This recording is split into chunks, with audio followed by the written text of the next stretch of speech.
अस्सलाम वालेकुम, am I audible? Yes you जी, जी, आप हैं ऑडिबल। ओके। अच्छा, मुझे अलाउ कर दीजिएगा ताकि मैं स्क्रीन शेयर कर सकूँ, एडमिन।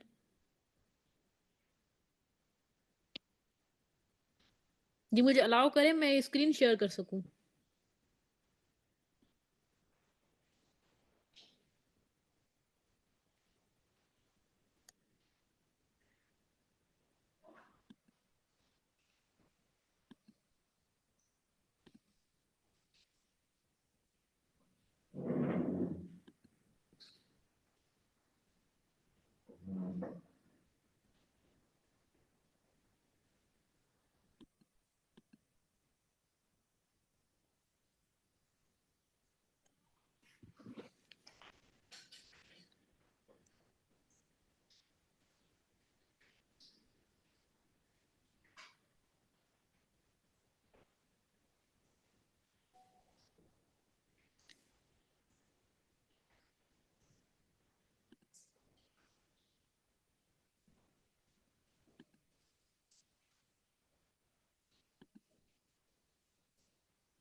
अच्छा, मैं कोशिश कर रही हूँ अपनी स्क्रीन शेयर करूँ, लेकिन स्क्रीन शेयर नहीं हो पा रही, तो मैं अपना लेक्चर स्टार्ट करती हूँ।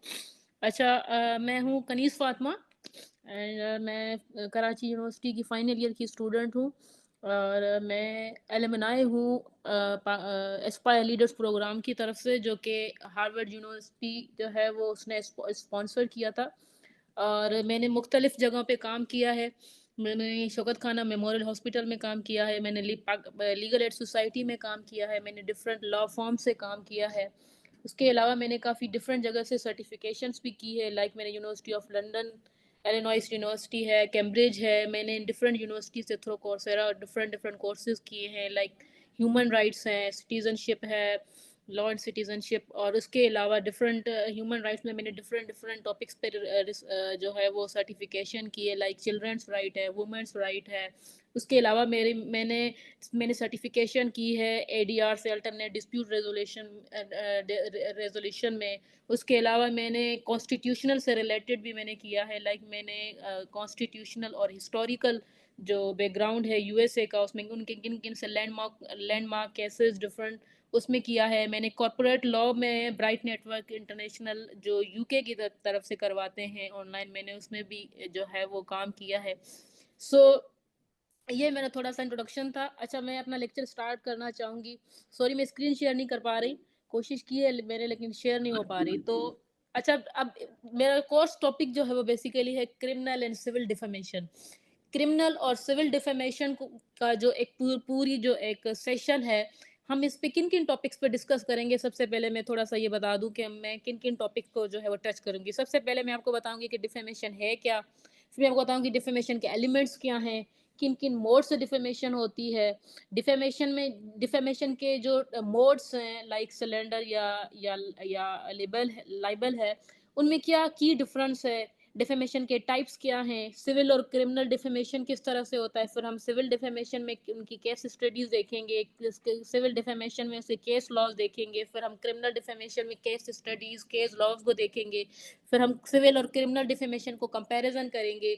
उसके बाद हम देखेंगे कि पाकिस्तान में डिफेमेशन जो है वो उनके लॉज क्या क्या हैं। पाकिस्तान ने आज तक कितने लॉज बनाए डिफेमेशन को जो है वो कॉम्बैट करने के लिए। इंटरनेशनल ट्रीटीज कौन कौन सी हैं, पाकिस्तान ने उन्हें उन्होंने किन-किन ट्रीटीज़ को जो है वो साइन किया हुआ है, रीसेंट डेवलपमेंट क्या-क्या हुई हैं, क्या-क्या ट्रेंड्स चल रहे हैं डिफेमेशन के लिए, और अगर डिफेमेशन हो जाए, अगर आपके पास आपको लॉ भी समझ आ जाए तो उसके प्रोसीजर क्या होता है, किस तरह से डिफेमेशन की फाइलिंग होती है। फिर हम देखेंगे कि डिफेमेशन अदालत में आ जाए या डिसीजन हो जाए तो उसमें रेमेडीज़ क्या-क्या आती हैं। फिर हम देखेंगे कुछ इंटरनेशनल केसेस, कुछ लैंडमार्क केसेस हैं रिसेंटली जो हुए, मैं आपको उनको भी हम जो है वो थोड़ा-सा टच करेंगे। हम डोमेस्टिक रिसेंट केसेस देखेंगे और हम ये भी देखेंगे कि डिफेमेशन से बचा कैसे जाए, डिफेंस कैसे करें डिफेमेशन से, कौन-कौन सी जो है वो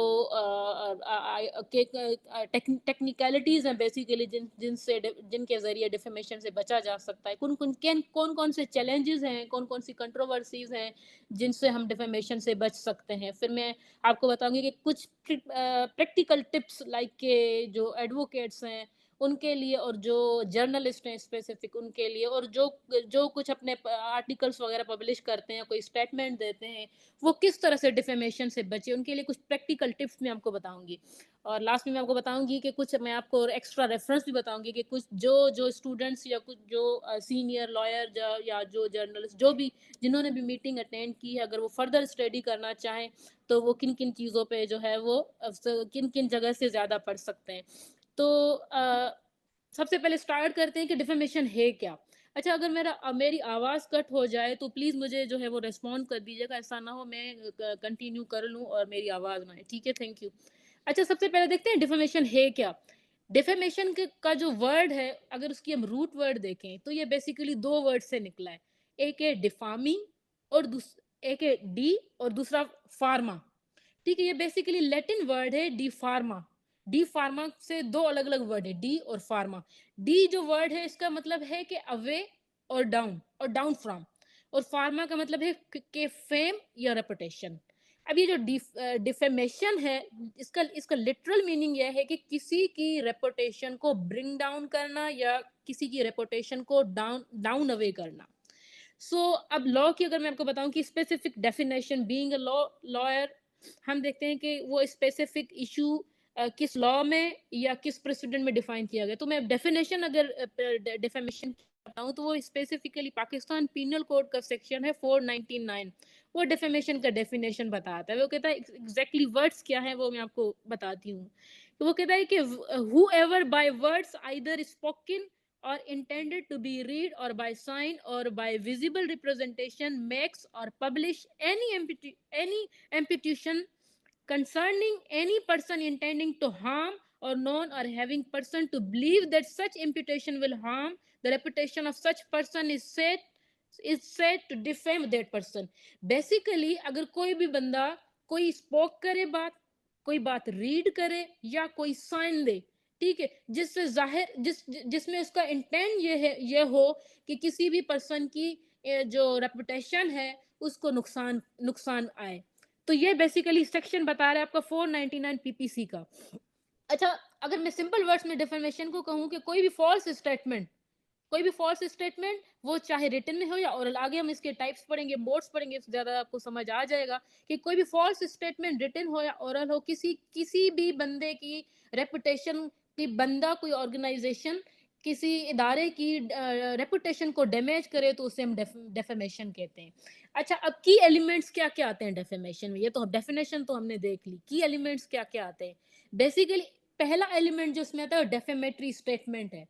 डेफेमेशन की जो सबसे मोस्ट इंपॉर्टेंट एलिमेंट है कि आप जब कोई ऐसी स्टेटमेंट दें जो किसी की रेपुटेशन को डिफेम कर रहा है, सबसे पहले तो स्टेटमेंट, सेकंड पब्लिकेशन, वो स्टेटमेंट जो आप आइदर ओरल और रिटन दे रहे हैं उसकी पब्लिकेशन हो, उसकी रिप्रेजेंटेशन हो, जो आप वो बोले वो दूसरे लोगों तक पहुंचे।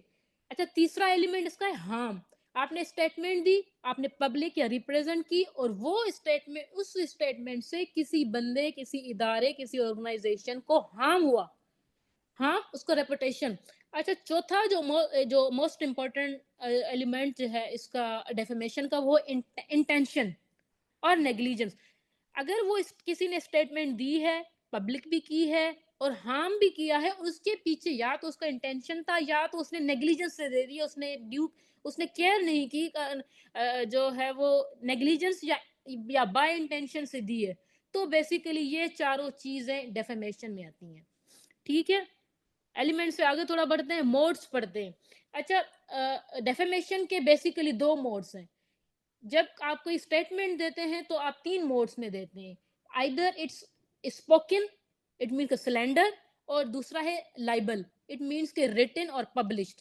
या तो आप statement by words, by oral देंगे, उसे कहेंगे स्लैंडर। या तो आप स्टेटमेंट या आप जो भी आप स्टेटमेंट दे रहे हैं वो होगी लेबल, लाइबल, रिटन या पब्लिश्ड होगी। अच्छा, ये तो हो गए तो इसके 2 मोड्स। अब ये जो ओरल और रिटन, जब कोई स्टेटमेंट दी जाती है तो वो किन किन जगह पे किस तरह से होते हैं, थोड़ा सा मैं आपको डिटेल में बताऊंगी। मैंने कहा slender defamation, slender defamation means के स्पोकन वर्ड्स। अब वो स्पोकन वर्ड्स स्टेटमेंट कहाँ पे दी जा सकती है? अच्छा, इसमें गेस्चर्स भी आते हैं स्लेंडर में। स्पोकन वर्ड्स प्लस गेस्चर्स, जो गेस्चर्स होते हैं वो भी स्लेंडर में आते हैं। आप कोई भी जो स्पोकन वर्ड्स है आप पब्लिक में कह सकते हैं किसी को, ठीक है। आप किसी मीडिया चैनल पे बैठ के आप कोई स्टेटमेंट दे सकते हैं बाय वर्ड्स, ठीक है। और उसका पर्पस बेसिकली ये होगा कि आप किसी बंदे की या किसी इदारे की रेपुटेशन या फाइनेंशियल लॉस करना चाह रहे हैं, ठीक है। अगर आप रिटन में दे रहे हैं तो रिटन रिटन जो डेफेमेशन है, लाइबल, वो कहाँ कहाँ पे हो सकती है? लाइक वो हो सकती है प्रिंटेड, हो सकती है वो ब्रॉडकास्ट पे हो सकती है, वो आप किसी मैगजीन में, लाइक आर्टिकल हो गया, न्यूज़पेपर हो गई, ऑनलाइन पब्लिकेशन हो गई, आपने किसी को ईमेल सेंड कर दी, कोई सोशल मीडिया पोस्ट कर दी, या आपने कोई वेबसाइट पे कोई आर्टिकल वगैरह कोई जो है वो आपने पब्लिश कर दिया, या कोई बुक आपने ऐसा पब्लिश कर दिया, या कोई इमेज है या कोई कार्टून है, वो आपने जो है वो किसी न्यूज़पेपर, वेबसाइट या अपनी वेबसाइट, सोशल मीडिया के थ्रू अगर आपने वो जो है वो पब्लिश कर दिया या रिप्रेजेंट कर दिया कहीं पे, और उसका पर्पस ये था कि किसी को फाइनेंशियली या रेपुटेशनली, बाय रेपुटेशन जो आप लॉस, नुकसान दे, तो ये लाइबल मोड है डेफेमेशन का। अब इनकी थोड़ा सा कंपैरिजन देखते हैं सिलेंडर और लाइबर में ना, रिटन और स्पोकन स्टेटमेंट्स जो डेफेमेटरी हैं, उनमें थोड़ा सा कंपैरिजन देखते हैं। मैंने कहा जो सिलेंडर डेफेमेशन है वो स्पोकन है या तो गेस्चर्स है, और लाइबल है, लाइबल जो है वो या तो रिटन है या तो प्रिंटेड है या तो ब्रॉडकास्ट है। अब ड्यूरेशन कैसे होती है?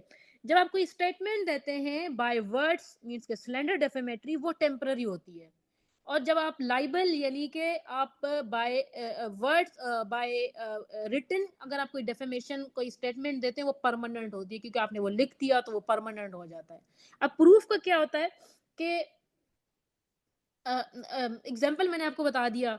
अच्छा, प्रूफ का ये होता है कि अगर आपने कोई बाय वर्ड्स कोई स्टेटमेंट दी है तो हो सकता है आपके पास कोई वीडियो हो, या कोई बंदा एज अ विटनेस उसने सुना हो कि जी हाँ फला फला ने, अगर मैं क्लेम करूँ आगे मैं आपको प्रोसीजर बताऊंगी कि मैं प्रूफ कैसे करूंगी, वो अभी डिटेल में बताऊंगी कि बट लिटिल लिटिल बिट एक कंपैरिजन देख रहे हैं कि जब सिलेंडर बाय वर्ड्स होगा तो या तो उसकी कोई वीडियो वगैरह होगी या किसी बंदे ने सुना होगा कि हाँ जी इसने फला फला स्टेटमेंट दी थी। लाइबल में तो आपकी वो रिटन स्टेटमेंट कहीं पब्लिश हुई है, कोई न्यूज़पेपर है वहाँ पे जहाँ पे पब्लिश हुई है, वेबसाइट पे हुई है, ईमेल हुई है, तो वो बेसिकली जो आपको रिटन जो आपके पास डॉक्यूमेंट है, डॉक्यूमेंटल, वो आपकी जो है वो लाइबल में आती है एज अ प्रूफ।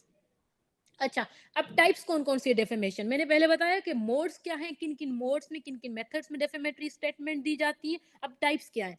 डेफेमेशन जो है वो बेसिकली सिविल डेफेमेशन भी होती है और क्रिमिनल डेफेमेशंस भी होती हैं। अब सिविल और क्रिमिनल में डिफरेंस किस तरह से होता है वो मैं आपको थोड़ा-सा डिटेल में बताऊँगी। अच्छा, सिविल डेफेमेशन वो बेसिकली टॉर्ट टॉर्ट जो होता है वो सिविल डेफेमेशन या सिविल रॉन्ग में आता है। क्रिमिनल डेफेमेशन क्रिमिनल ऑफेंस में आती है।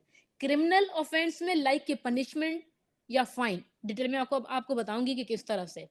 अच्छा, क्रिमिनल डेफेमेशन में सीपीसी अपनी पाकिस्तान पीनल कोड जो है वो सेक्शन 499 में आपको डेफेमेशन अर्लियर बता के आई हूँ कि अगर कोई भी बंदा कोई स्टेटमेंट देता है बाय इंटेंशन, या कोई स्टेटमेंट दे या कोई रीड करे या उसे बिलीव हो कि मैं ये जो स्टेटमेंट देने वाला हूँ बाय स्पोकन और आइदर बाय रिटन, वो किसी की रेपुटेशन को डैमेज करेगा, तो ये बेसिकली क्रिमिनल डेफेमेशन है according to section 499 of PPC.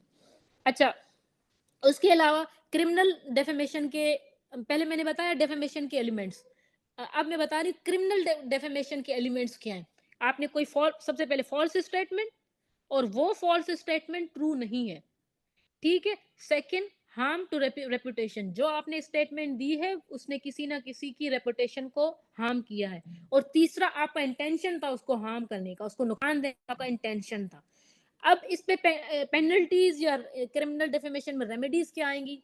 या तो पीपीसी का सेक्शन है 500, मैं आपको अब डिटेल में बताऊंगी आगे जाकर, यहाँ पे लिटिल बिट बता रही हूँ कि जो पाकिस्तान पिनल कोड का सेक्शन 5 है वो बेसिकली बता रहे हैं आपको कि इम्प्रीजनमेंट होगी। अब कितनी कितनी होगी वो आपको आगे बताऊंगी। इम्प्रीजनमेंट के अलावा क्रिमिनल डेफेमेशन में फाइन भी आता है, मॉनेटरी फाइन प्लस इम्प्रीजनमेंट या बोथ आते हैं। अच्छा, एक दो केस स्टडीज देख लेते हैं क्रिमिनल डेफेमेशन में। ये एक केस आया था मियां मोहम्मद नवाज शरीफ वर्सेस स्टेट का। इस केस में बेसिकली जो मियां Mohammad Nawaz Sharif farmer prime minister हैं, उन्होंने एक केस जो है वो फाइल किया था अपने पॉलिटिकल अपोनेंट पे। ठीक है, और वो इल्ज़ाम ये था कि उन्होंने कोई फॉल्स स्टेटमेंट दी है, जिस फॉल्स स्टेटमेंट के बिहाफ पे शरीफ जो है मियां Mohammad Nawaz Sharif farmer prime minister, उनकी जो रेपुटेशन है उनको डैमेज हुआ है। तो ये फॉर्मर प्राइम मिनिस्टर ने ये जो है वो क्रिमिनल डेफेमेशन का केस फाइल किया था। अब इस पे जो लीगल इशू है ये आया था कि वेदर जो स्टेटमेंट थी क्या वो मैलिशियस इंटेंशन पे थी या नहीं थी, या उस पे कोई पॉलिटिकल प्रिविलेज था, या पॉलिटिकल प्रिविलेज की बुनियाद पे उस पे बचाया जा रहा था। तो ये जो अदालत थी, अदालत ने farmer prime minister Nawaz Sharif के हक में ये फैसला दिया था। और अदालत ने ये कहा था कि ये जो स्टेटमेंट दी है इसका इसमें इंटेंशन था कि जो है वो पॉलिटिकल स्पीच थी बेसिकली, वो जिसमें ये जो इस defamatory statement against prime minister former prime minister Nawaz Sharif के खिलाफ जो स्टेटमेंट थी वो बेसिकली कोई पॉलिटिकल स्पीच थी, जिसपे जो है वो अदालत ने कहा कि हाँ जी ये इंटेंशन ये था कि फॉर्मर प्राइम मिनिस्टर की जो रेपुटेशन है उसको नुकसान दिया जाए। तो अदालत ने कहा था कि आप फाइन पे करें, जिसने जो पॉलिटिकल अपोनेंट था उसने उसको अदालत ने कहा था कि आप फाइन पे करें और पब्लिक अपॉलॉजी, और आप माफी मांगे अवाम के सामने। अच्छा, उसके अलावा उसके अलावा केस स्टडी के बाद हम कुछ जो है वो सिविल डिफेमेशन देख लेते हैं। क्रिमिनल डिफेमेशन के बाद हम सिविल डिफेमेशन देख रहे हैं। अच्छा, सिविल डिफेमेशन, इस मैंने इनिशियली बताया सिविल डिफेमेशन में भी लेबल और लाइबल और सिलेंडर दोनों आते हैं, आइदर स्पोकन और रिटन। अच्छा, सिविल डिफेमेशन मैंने इनिशियली बताया कि ये टोट डिफेमेशंस जो होती हैं वो सारी सिविल डिफेमेशन में आती हैं। अब सिविल डिफेमेशन के एलिमेंट्स क्या हैं? फॉल्स स्टेटमेंट जो कि ट्रू ना हो, और आइडेंटिफिकेशन की जाए। आइडेंटिफी जो प्लेंटिफ है जब वो केस फाइल करेगा, जब वो डेफेमेशन को साबित करेगा, तो उसने आइडेंटिफाई करना है कि ये जो फला फला स्टेटमेंट थी, इस फला फला स्टेटमेंट ने मुझे नुकसान दिया है। वो कौन सी स्टेटमेंट है वो आइडेंटिफाई उसने स्पेसिफिक करना है, फला फला पर्सन ने दिया, वो स्पेसिफिक पर्सन भी उसने जो आइडेंटिफाई करना है। और उसने हार्म, थर्ड जो है मस्ट एलिमेंट सिविल डेफेमेशन का, कि जी उसने उस स्टेटमेंट ने मुझे नुकसान दिया है। वो हो सकता है रेपुटेशन का हो या फाइनेंशियल हो। और इसके अलावा फॉल्ट उसने क्या था, नेग्लिजेंस थी या बाय इंटेंशन थी, ये भी साबित करनी। अब रेमेडी क्या होगी? क्रिमिनल डेफेमेशन की रेमेडी मैंने आपको बताई कि या तो इम्प्रिजनमेंट होती है या तो फाइन होती है। सिविल डेफेमेशन की रेमेडी होती है डैमेजेस या इंजेक्शंस। डैमेजेस ये हो सकते हैं कि अदालत हुक्म दे सकती है कि जो आपने फला फला स्टेटमेंट डेफेमेटरी स्टेटमेंट दी है, उस स्टेटमेंट ने किसी बंदे की, किसी ऑर्गेनाइजेशन की, किसी इदारे की जो है वो रेपुटेशन को हार्म किया है, तो आप इतनी इतनी अमाउंट में एज अ कंपनसेशन पे करें। या तो हो सकता है अदालत ये भी हुक्म करे कि जी अब इस पे इंजेक्शन लगा दिया जाए कि लाइक अगर किसी ने कोई डेफेमेटरी स्टेटमेंट दी है तो इसको रोका जाए। ठीक है, लाइक हो सकता है पब्लिश हो गई है या कुछ और, तो उसको रोका जाए। अच्छा, केस स्टडी सिविल डिफेमेशन पे देखते हैं। एक केस था फरहान अली वर्सेस अहमद रजा।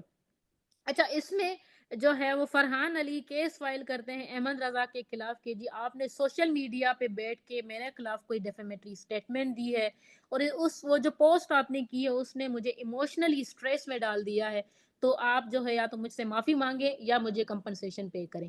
ठीक है, तो इस पे इश्यू ये था कि क्या इमोशनल स्ट्रेस जो है, अगर कोई बंदा सोशल मीडिया पे अगर कोई कोई पोस्ट करता है और उससे किसी को इमोशनल स्ट्रेस जो है वो आए, तो वो किस किन बुनियाद पे क्या साबित होगा कि डेफेमेटरी स्टेट में आएगा या नहीं। तो आउटकम इसका ये था कि अदालत ने हुक्म दिया था अहमद रजा को कि जी आप फरहान अली को जो है वो डैमेजेस पे करें, क्योंकि आपने उसको अपनी पोस्ट के ज़रिए उसको इमोशनल स्ट्रेस में डाला है। तो ये जो डिजिटल डिफेमेशन है बेसिकली, इस जजमेंट ने बेसिकली चैलेंजेस हाइलाइट किए कि आप अगर कोई कोई डिजिटल डिफेमेशन करेंगे तो वो भी डिफेमेशन में आएगा। और आपको पता होगा कि अभी रिसेंटली लॉज भी आए हैं, मैं आपको पीका वगैरह का अगर आगे आपको डिटेल में बताऊंगी। अच्छा, थोड़ा सा कंपैरिजन देख लेते हैं क्रिमिनल डेफेमेशन और सिविल डेफेमेशन में। अच्छा, civil defamation civil defamation basically damages के लिए आप क्लेम कर सकते हैं। क्रिमिनल डेफेमेशन, अगर आपकी रेपुटेशन को कोई हार्म हुआ है तो उसमें पनिशमेंट हो सकती है। जो मेन मोस्ट इंपॉर्टेंट जो डिफरेंस है क्रिमिनल और सिविल डेफेमेशन में, civil defamation damages, criminal defamation punishment. अच्छा, अब कानून कौन कौन से हैं क्रिमिनल डेफेमेशन के लिए? पाकिस्तान पीनल कोड का सेक्शन है 499 टू 499 500 एंड 501 एंड 2 समथिंग, कुछ और सेक्शंस भी हैं। आगे मैं आपको डिटेल में बताती हूँ लेजिस्लेशन पे। और सिविल डेफेमेशन में, सिविल डेफेमेशन टोट जो बेसिकली सिविल डेफेमेशन में आता है। और पीका जो है, पीका क्रिमिनल डेफेमेशन के लिए भी है और सिविल डेफेमेशन के लिए। पेनल्टीज क्या, रेमेडीज क्या है सिविल डेफेमेशन के लिए? आपके डैमेजेस या इंजंक्शंस। क्रिमिनल डेफेमेशन के लिए आपको इम्प्रिजनमेंट या फाइन मिलेगी। अच्छा, पर्पस ये है क्रिमिनल डेफेमेशन में, पर्पस ये होता है प्लेंटिफ का कि उसे पनिशमेंट जो है वो जिसने स्टेटमेंट दी उसको पनिश दी जाए। और सिविल डेफेमेशन में पर्पस ये है कि जी या तो उसको रोका जाए या उससे मुझे कंपनसेशन दिलाई जाए जिससे मुझे नुकसान हुआ है। अच्छा, अब लीगल फ्रेमवर्क में मैं आपको बताऊंगी कि बताना चाह रही हूँ कि कौन कौन से लॉज बेसिकली डेफेमेशन के लिए। अच्छा, एक चीज मेन, पाकिस्तान को अगर आप कंपेयर करें दूसरी कंट्रीज के साथ तो डेफेमेशन के केस बहुत ही कम पाकिस्तान में फाइल होते हैं। कुछ बड़ी बड़ी पर्सनैलिटीज हैं लाइक जर्नलिस्ट या पॉलिटिकल पॉलिटिक्स में जो पॉलिटिकल मेंबर जो हैं डिफरेंट पार्टीज के, वो, और बड़ी बड़ी कंपनीज के मेंबर सीईओ वगैरह, अगर इस तरह से बड़ी पर्सनैलिटीज बेसिकली, उनके डेफेमेशन के केसेस फाइल होते हैं। बाकी डेफेमेशन के केसेस बहुत ही कम पाकिस्तान में फाइल होते हैं। बाहर ममालिक में डेफेमेशन के केसेस बहुत ज्यादा होते हैं। एनीवे, अच्छा, लॉज कौन कौन से हैं? सबसे पहले बात की जाए कॉन्स्टिट्यूशन ऑफ पाकिस्तान 1973 में, आपका जो आर्टिकल 19 है वो कहते हैं फ्रीडम ऑफ स्पीच। आपको इजाजत है कि आप अपनी आज़ादी से अपने ओपिनियन, अपनी बात, अपनी स्टेटमेंट कर सके without any fear, but little bit with reasonable restrictions. Specific article क्या कहता है?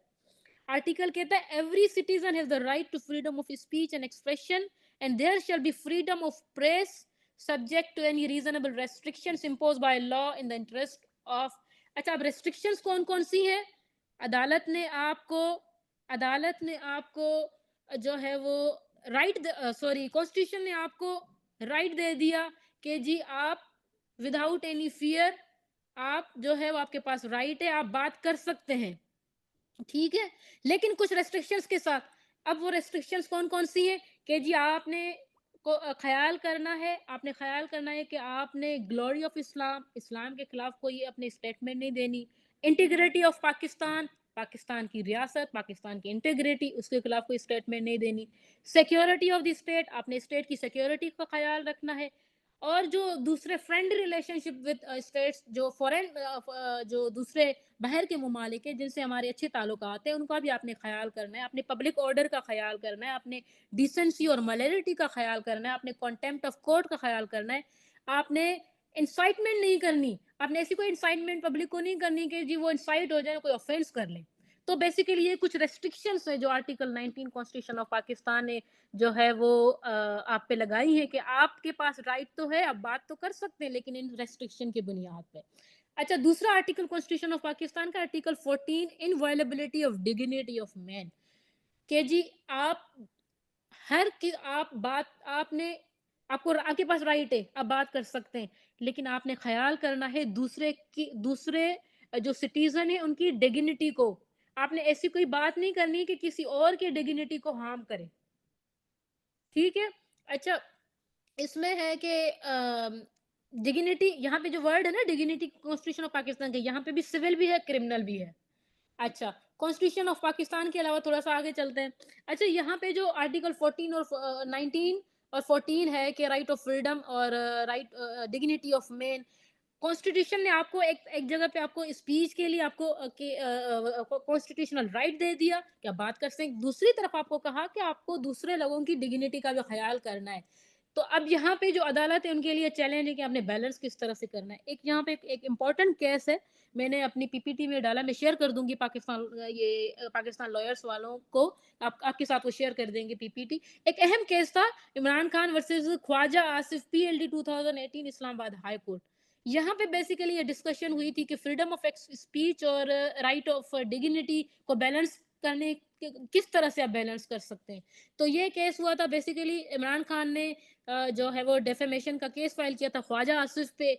और ख्वाजा आसिफ ने कोई स्टेटमेंट दी थी उनके खिलाफ शौकत खाना मेमोरियल हॉस्पिटल में कि जी उनकी जो फंडिंग्स है वो किस तरह से आ रही है, उस पर कोई उन्होंने स्टेटमेंट दिया था। और इस स्टेटमेंट के खिलाफ इमरान खान जो है वो सुप्रीम कोर्ट गए थे और सुप्रीम कोर्ट में जाके उन्होंने जो है वो, नहीं सुप्रीम कोर्ट में नहीं, हाई कोर्ट में गए, इस्लामाबाद हाई कोर्ट गए थे और इस्लामाबाद हाई कोर्ट में उन्होंने डिफेमेशन का केस दायर किया था, जिसकी स्पेसिफिक अभी तक जो है वो केस फाइनल नहीं हुआ, वो पेंडिंग में।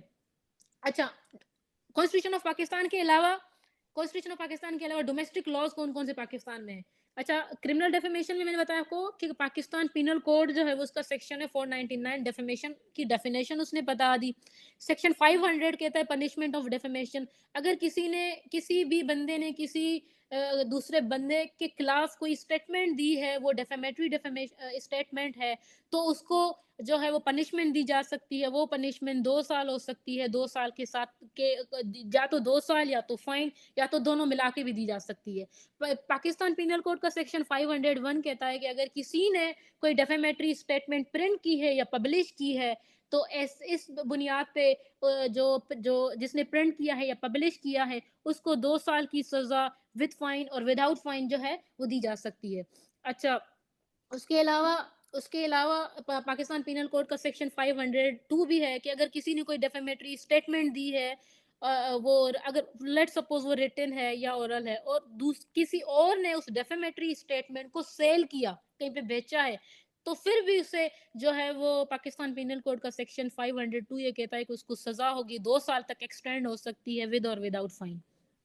अच्छा, उसके अलावा सिविल डेफेमेशन में आपका एक लॉ है, डेफेमेशन ऑर्डिनेंस 2002, ठीक है? उसका सेक्शन 3 डेफिनेशन बता दी उसने कि जी एनी रॉन्गफुल एक्ट और publication that harms a persons reputation by words spoken और इंटेंडेड टू बी रीड और बाय विजिबल रिप्रेजेंटेशन, कि जी ये डेफिनेशन है सिविल डेफेमेशन की। आपने कोई रॉन्गफुल एक्ट किया है, आपने कोई पब्लिकेशन की है जिससे किसी पर्सन की रेपुटेशन कोई नुकसान हुआ है, आइदर बाय वर्ड्स है या आपने सोच बाय इंटेंशन कोई चीज रीड की है या पब्लिक की है, तो ये सिविल डेफेमेशन में आएगा। सेक्शन 4 जो है डेफेमेशन ऑर्डिनेंस 2002 का, वो ये कह रहा है। अच्छा, मेरी आवाज आ रही है? आवाज आ रही है मेरी? जी आ रही है। जी जी। तो जी, इसका सेक्शन 4 जो है वो डेफेमेशन ऑर्डिनेंस 2002 का, वो एक्सेप्शन देता है कि अगर किसी ने कोई डेफेमेटरी स्टेटमेंट दी है तो उसमें एक्सेप्शंस कौन-कौन सी है। वो कहता है कि अगर किसी ने कोई स्टेटमेंट दी है, अगर वो स्टेटमेंट पब्लिक इंटरेस्ट के लिए थी या फेयर कमेंट थी या पब्लिक मैटर की थी। ये एक्सेप्शंस मैं आपको डिटेल में आगे स्लाइड में आपको बताऊंगी कि पब्लिक इंटरेस्ट में क्या आएगा, फेयर कमेंट में क्या आएगा। तो ये एक्सेप्शन में आएगी, उसमें डेफेमेटरी स्टेटमेंट नहीं आएगी। सेक्शन 5 डेफेमेशन ऑर्डिनेंस 2002 ये कहता है कि आपने जो है वो अगर स्टेटमेंट दी है, अगर वो ट्रुथ नहीं है तो वो डेफेमेटरी स्टेटमेंट में नहीं आएगी, अगर ट्रुथ है तो आपने वो प्रूव करना होगा। अच्छा, आगे कुछ लॉज देखते हैं। उसके अलावा कुछ और लॉज सिविल और क्रिमिनल डेफेमेटरी से रेलिवेंट कुछ और स्पेसिफिक मैंने आपको बता दिए सिविल और क्रिमिनल के लिए। अब कुछ एडिशनल लॉज देखते हैं जो को दोनों को जो है वो गवर्न करता है। कॉन्टेम्प्ट ऑफ कोर्ट है 1976 का, तो उसका सेक्शन 3 ये कहता है कि अगर आपने कोई स्पेसिफिक वर्ड्स ये हैं सेक्शन 3 के कॉन्टेम्प्ट ऑफ कोर्ट के, कि एनी पब्लिकेशन व्हिच स्कैंडलाइज और टेंड्स टू स्कैंडलाइज और lower to tend or to lower the authority of any court or any judge of any court is punishable। आपने किसी अदालत की कि अथॉरिटी को स्कैंडलाइज करने की कोशिश की है, उसके खिलाफ कोई ऐसी पब्लिकेशन की है तो भी कॉन्टेम्प्ट ऑफ कोर्ट में आएगी, उसको सजा दी जाएगी। अच्छा, सेक्शन 4 कॉन्टेम्प्ट ऑफ कोर्ट का ये कहता है फेयर कमेंट एंड ट्रुथ का। वो कहता है कि अगर जो है वो आपने कोई स्टेटमेंट दी है, आपने कोई फेयर कमेंट किया है, हो सकता है वो आपने किसी जुडिशरी के खिलाफ दिया, लेकिन वो स्टेटमेंट जो था गुड फेथ में था या पब्लिक इंटरेस्ट में था, तो वो कंटेम्प्ट ऑफ कोर्ट में नहीं आएगा। सेक्शन 8 जो है कंटेम्प्ट ऑफ कोर्ट का ये कहता है कि पनिशमेंट कंटेम्प्ट ऑफ कोर्ट की जो है वो दी जाएगी। अगर आपने कोई कंटेम्प्ट ऑफ कोर्ट किया है तो आपको इम्प्रिजनमेंट होगी, फाइन आएगा, फाइन और इम्प्रिजनमेंट दोनों आ सकती हैं अगर आपने कोई जुडिशरी के खिलाफ कोई स्टेटमेंट दी है। उसके अलावा एक और लॉ है press newspaper and books registration ordinance 2002। अच्छा, ये बेसिकली स्पेसिफिक जो पब्लिकेशन आपके आपके मटेरियल होते हैं उनके लिए स्पेसिफिक ये लॉ है। इसका सेक्शन 7 ये कहता है कि पब्लिकेशन ऑफ फॉल्स न्यूज़, अगर आपने कोई ऐसी फॉल्स न्यूज़ आपने जो है वो प्रेस में, न्यूज़ में या बुक में आपने पब्लिश की है, वो न्यूज़ फॉल्स है और आपका इंटेंशन ये है कि वो किसी बंदे को किसी जो है वो उसकी रेपुटेशन को हार्म किया जाए, तो ये जो है वो डिफेमेटरी में आएगी। सेक्शन 12 जो है press news books registration ordinance 2002 का, वो कहता है कि अगर किसी ने कोई फॉल्स स्टेटमेंट दी है ऐसी और उसका इंटेंशन ये था कि किसी की रेपुटेशन को कोई नुकसान दिया जाए, तो उसकी जो रजिस्ट्रेशन है वो कैंसिल की जाएगी। अच्छा, ये सेक्शन जो है बेसिकली डीसीओ जो है डिस्ट्रिक्ट कोऑर्डिनेशन ऑफिसर है या रजिस्ट्रेशन अथॉरिटी है, उसको ये एम्पावर कर रहा है कि अगर किसी न्यूज़पेपर ने, प्रेस ने या बुक पब्लिशर ने कोई ऐसी फॉल्स न्यूज़ पब्लिक भी की है तो उसका जो लाइसेंस है या तो सस्पेंड किया जाए या कैंसिल किया जाए, यो टेम्पररी या परमानेंटली। ठीक है। अच्छा, उसके अलावा एक और लॉ है Pakistan electronic media regulation authority, जिसे 2002 जिसे हम पेमरा भी कहते हैं। ये बेसिकली ये जो मीडिया रेगुलेशंस है उसके लिए बनाया गया है। अच्छा, ये मीडिया का बेसिकली कंडक्ट किस तरह से होगा उसको रेगुलेट करता है। कौन कौन सी अगर ये मीडिया को जो है वो कानून के मुताबिक रेगुलेट नहीं करता तो मीडिया इस लॉ के बेस पे मीडिया पे जो है पेनल्टीज भी लगती है अगर वो कंप्लायंस नहीं कर रहा। अच्छा, सेक्शन 4(3)(m वो बेसिकली पब्लिक इंटरेस्ट को डिफाइन कर रहा है। मैंने आपको बताया कि पब्लिक इंटरेस्ट जो है वो डिफेमेशन में एक्सेप्शन में आता है। इसका सेक्शन 4(3) पब्लिक इंटरेस्ट को डिफाइन कर रहा है कि ये कह रहा है कि पेमरा स्पेसिफिक सेक्शन ये कह रहा है कि PEMRA is responsible for ensuring that electronic media operate in public interest without airing material that may be harmful, misleading or defamatory। ये स्पेसिफिकली जो पब्लिक इंटरेस्ट के लिए जो है वो जो मीडिया है उसको जो है वो ओबलाइज कर रहा है कि आपने जो भी कंटेंट आपने जो प्रेजेंट करना है वो हार्मफुल ना हो, मिसलीडिंग ना हो, वो डिफेमेटरी ना हो, वो पब्लिक इंटरेस्ट पे जो है वो बेस करता हो। सेक्शन 20 जो है वो पेमरा का वो रेस्पॉन्सिबिलिटी ऑफ लाइसेंस, जो मीडिया को जो लाइसेंस जो है वो इशू किया जाता है, सेक्शन 20 बेसिकली उसके लिए है कि अगर मीडिया कोई डेफेमेटरी स्टेटमेंट, हार्मफुल स्टेटमेंट किसी एक बंदे के रेपुटेशन, किसी इदारे के खिलाफ या किसी इंस्टीट्यूशन के खिलाफ अगर कोई जो है वो स्टेटमेंट ऐसी दे रहा है तो जो पेमरा के सेक्शन 20 के मुताबिक उसका जो लाइसेंस है वो भी जो है उसका कैंसिल कर सकता है।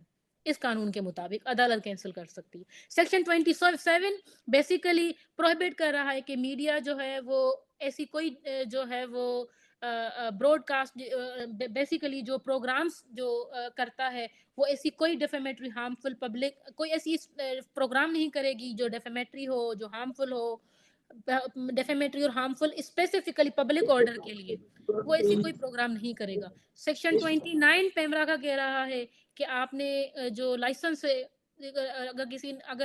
अगर मीडिया चैनल्स जो है वो हार्मफुल जो है वो कंटेंट बंद नहीं कर रहे तो उनका जो लाइसेंस या तो रिवोक किया जाएगा या तो सस्पेंड किया जाएगा। सेक्शन 30 जो है वो कह रहा है कि जो अगर मीडिया जो है वो कंप्लाइंस नहीं कर रहा कानून की, अगर डेफेमेटरी स्टेटमेंट, पब्लिक ऑर्डर या किसी इंडिविजुअल बंदे के खिलाफ कोई ऐसी स्टेटमेंट्स दे रहा है, कानून के मुताबिक जो है वो प्रोग्राम्स नहीं कर रहा, कंटेंट नहीं क्रिएट कर रहा, तो और वो अगर गिल्टी भी साबित हो गया तो उसका लाइसेंस तो जो सस्पेंड किया जाएगा, लेकिन उसके साथ उसे पेनल्टीज भी लगेंगी, और वो पेनल्टीज वो जो बंदा है जो कर रहा है उसको इम्प्रिजनमेंट भी हो सकती है और फाइन भी हो सकता है। अच्छा, ये स्पेसिफिकली जो वायलेंस, जो मीडिया जो इंसाइट करता है वायलेंस के लिए। अच्छा, उसके अलावा एक और कानून है प्रेस एंड पब्लिकेशन ऑर्डिनेंस 1963। ये बेसिकली रेगुलेट करता है पेपर्स और पीरियोडिकल न्यूज एजेंसीज के जी न्यूज़पेपर्स जो हैं वो किन किन लॉज के मुताबिक जो है वो गवर्न की जाएंगी। इसका सेक्शन 24 कह रहा है कि for future of newspaper and publications, के ये कह रहा है कि बेसिकली कि किन बेसिक ग्राउंड्स के बुनियाद पे किसी भी न्यूज़पेपर को फॉर फ्यूच किया जाएगा। अगर तीन चीजें स्पेसिफिक, अगर अगर न्यूज़पेपर्स तीन चीजें अगर अगर स्टेटमेंट्स में या कोई मटेरियल पब्लिश करता है तीन चीजों की बुनियाद पे, और वो तीन चीजें साबित हो जाएं, तो गवर्नमेंट जो है उसकी न्यूज़पेपर या पब्लिकेशन को फोर्स करेगी। कौन सी तीन तीन तीन चीजें? कि जी सेडिशन मटेरियल हो। लेट्स सपोज अगर कोई न्यूज़पेपर ने कोई आर्टिकल पब्लिश किया है और वो आर्टिकल सेडिशन मटेरियल पे है, या वो सेकंड कोई डेफेमेटरी स्टेटमेंट है या तो गवर्नमेंट के खिलाफ या तो जुडिशरी के खिलाफ या किसी और बंदे के खिलाफ, और तीसरा ग्राउंड कि वो जो कंटेंट है वो हार्मफुल है पब्लिक ऑर्डर, डिसेंसी और मोरालिटी के खिलाफ। तो ये अगर तीन चीजें किसी न्यूज़पेपर की पब्लिकेशन में आ जाए तो फिर अदालत इस law press and publication ordinance 1963 के सेक्शन 24 के बेस पे उस न्यूज़पेपर या पब्लिकेशंस को जो फोर्फीट किया जाएगा।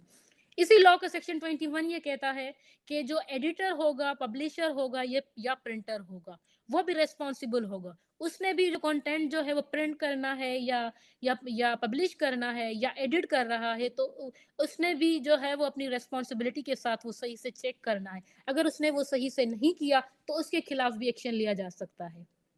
अच्छा, उसके अलावा जो मोस्ट इम्पोर्टेंट डेफेमेशन में अगर हम बात करें तो पीका है, रिसेंटली 2016 में बना, और उसने अमेंडमेंट भी आई है काफ़ी सारी।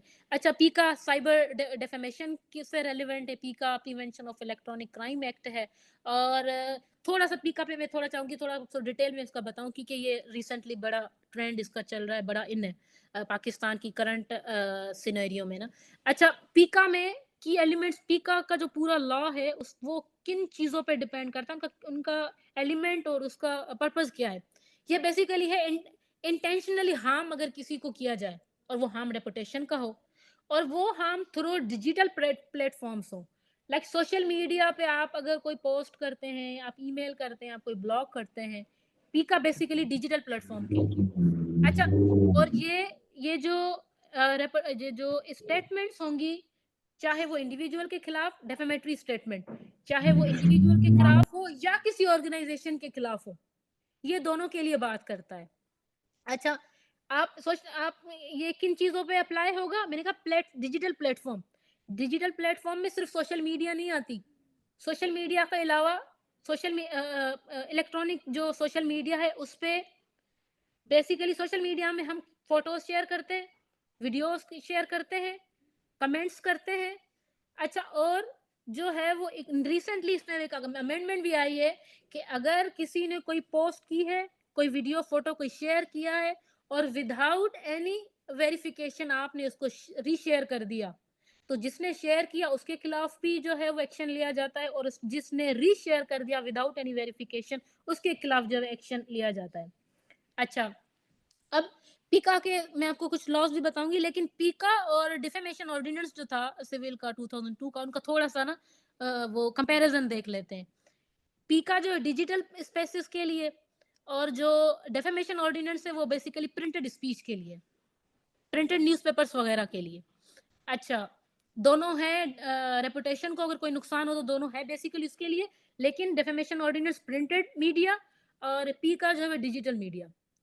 अच्छा, पीका का सेक्शन 20 ये कहता है कि अगर आपने मैलिशियस कम्युनिकेशन, स्पेसिफिकली अगर आपने जानबूझ के बाय इंटेंशनली कोई ऐसी पोस्ट कोई स्टेटमेंट पब्लिक की है, ट्रांसमिट की है, डिस्ट्रीब्यूट की है, कोई false information distribute like reshare, या आपने और वो स्टेटमेंट किसी की पर्सनल रेपुटेशन को उसने कोई नुकसान दिया है, तो इस बुनियाद पे आपको 3 साल की सजा हो सकती है और आपको 1 मिलियन तक जो है वो फाइन भी जो है वो लग सकता है और विथ बोथ भी हो सकता है।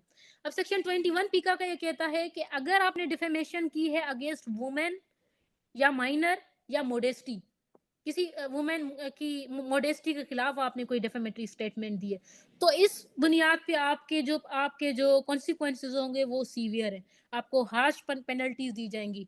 आपने अगर कोई डेफेमेटरी स्टेटमेंट दी है किसी मर्द के खिलाफ या कोई माइनर नहीं उसके खिलाफ दी, या मोडेस्टी नहीं आपने कोई स्टेटमेंट दी, तो 3 साल है। लेकिन आपने किसी वुमेन के खिलाफ या किसी माइनर के खिलाफ दी है तो उसमें आपको 5 साल की सजा हो सकती है और उसके साथ कुछ फाइन भी हो सकता है। अच्छा, अब इस पे पीका का अगर मैंने बात की है तो रिसेंट केस मोस्ट इम्पोर्टेंट ये जो अभी पंजाब कॉलेज का हुआ है। अब इसमें जो है वो कोई पोस्ट जो पब्लिक की गई थी, कोई ट्विटर वगैरह एक्स पे जो है वो पोस्ट आई थी, और वो जब वो वायरल हुई उस पे जो इतना बड़ा वायलेंस क्रिएट हुआ। अब उसमें रिसेंटली जिसने वो स्टेटमेंट दी थी, किसी ने कोई स्टेटमेंट दी थी कि जी फला फला, उन्होंने कहा था कि मैं उसकी अम्मी हूँ, किसी ने कोई फॉल्स स्टेटमेंट दी है, तो इस बुनियाद पे, इसी कानून की बुनियाद पे उसको गिरफ्तार किया गया है रिसेंटली, कल परसों ये जो अरेस्ट हुए हैं। अच्छा, डोमेस्टिक लॉ कॉन्स्टिट्यूशन की बात हो गई, डोमेस्टिक लॉ की बात हो गई। अब कुछ बात कर लेते हैं इंटरनेशनल ट्रीटीज की। कौन कौन सी ट्रीटीज और पाकिस्तान ने कब कब साइन की डिफेमेशन से रेलिवेंट। एक ट्रीटी है जिसे हम कहते हैं ICCPR, international covenant on civil and political right. यह बेसिकली यूएन ने अडॉप्ट की थी 1966 में, पाकिस्तान ने इसे रेटिफाई किया था 2010 में। अच्छा, इसका आर्टिकल है 19, वो कहता है फ्रीडम ऑफ एक्सप्रेशन। ये कहता है कि ये जो स्पेसिफिक आर्टिकल 19 कॉन्स्टिट्यूशन जो कॉन्स्टिट्यूशन का आर्टिकल था 19, उसमें भी ये था फ्रीडम ऑफ एक्सप्रेशन। स्पेसिफिकली ये उसी से रेलिवेंट है। ये कहता है कि everyone has the right to hold opinion without interference. ये कहता है कि everyone shall have the right to freedom of expression but the right carries special duties and responsibilities। अब ये जहाँ पे आ गया स्पेशल ड्यूटीज एंड रेस्पॉन्सिबिलिटीज, ये बेसिकली रेलिवेंट हो गया उस रेस्ट्रिक्शन से कि रेस्ट्रिक्शंस आपने दूसरों की डिग्निटी का भी ख्याल करना है।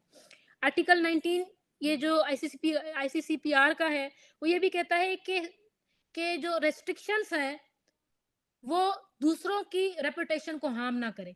आपने दूसरों की रेपुटेशन को प्रोटेक्ट का ख्याल करते हुए आपने स्टेटमेंट देनी।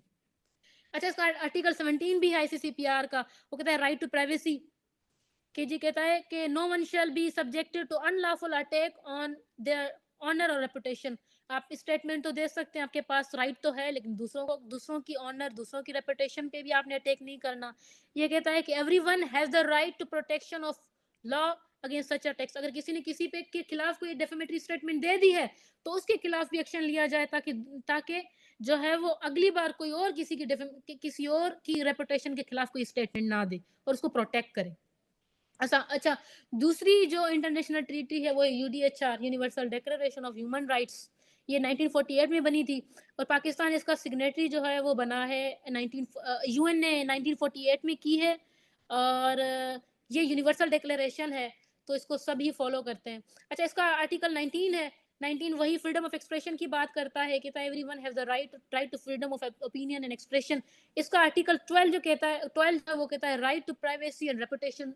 आपने दूसरों की प्राइवेसी का ख्याल करना है। कहता है no one shall be subjected to arbitrary interference with their privacy, family, home और correspondents, not to attack upon others honour reputation. दूसरों की ऑनर रेपुटेशन का ख्याल करना है, दूसरों की प्राइवेसी का ख्याल करना है, दूसरों के फैमिली प्राइवेसी का ख्याल करना है। और ये भी कहता है कि everyone has the right to legal protection against such attack. अगर किसी ने कोई डेफेमेटरी अटैक किया है तो जिसका राइट वायलेट हुआ है उसकी भी आपने प्रोटेक्शन करनी है। अच्छा, उसके अलावा एक और कन्वेंशन जिसे हम कहते हैं CEDAW, convention on elimination of all the form of discrimination against women. ये यूएन ने 1971 में अडॉप्ट की थी, पाकिस्तान रेटिफाई करता है इसको 1996 में। इसका सेक्शन आर्टिकल है 7, फ्रीडम ऑफ एक्सप्रेशन की बात करता है। इसका रेलिवेंट जो सेक्शन है वो ये कहता है, आर्टिकल 7 इसका, वो ये कहता है कि women's right to protect them protect women's right to express themselves in public life without fear of the defamation or attack on their honor. तो आपने जो वुमेन है उनकी फ्रीडम ऑफ एक्सप्रेशन का भी ख्याल करना है, उनकी डेफेमेशन का प्राइवेसी का भी ख्याल करना है। एक और कन्वेंशन है जो रीजनल कन्वेंशन है, कायरो रीजनल तो नहीं है, कायरो डिक्लेरेशन है ह्यूमन राइट्स पे। ये 1997 पे में जो है वो बनी थी, ये ओआईसी ने अडॉप्ट किया था इसे। ये इसका आर्टिकल 22 कायरो डिक्लेरेशन का कहता है कि every person shall have the right to express his opinion freely in manner that does not violate the principle of शरिया। बहुत अच्छी इंपॉर्टेंट यहाँ पे बात ये कह रहा है कि हर किसी के पास राइट है कि वो फ्रीली अपनी स्टेटमेंट्स, अपनी बात कह सके, लेकिन वो जो बात हो वो शरिया के प्रिंसिपल को वायलेट ना करे। तो जो पर्सन की एक ऑनर है, प्राइवेसी है, रेपुटेशन है, उसकी रेस्पेक्ट की जाए। तो इसके रेस्पेक्ट की बुनियाद पे आपको स्टेटमेंट दे सकते हैं। अच्छा, एक ओरिजिनल जो है वो इंस्ट्रूमेंट है सार्क का। सार्क ने एक चार्टर ऑफ डेमोक्रेसी जो है वो पास किया था 2011 में।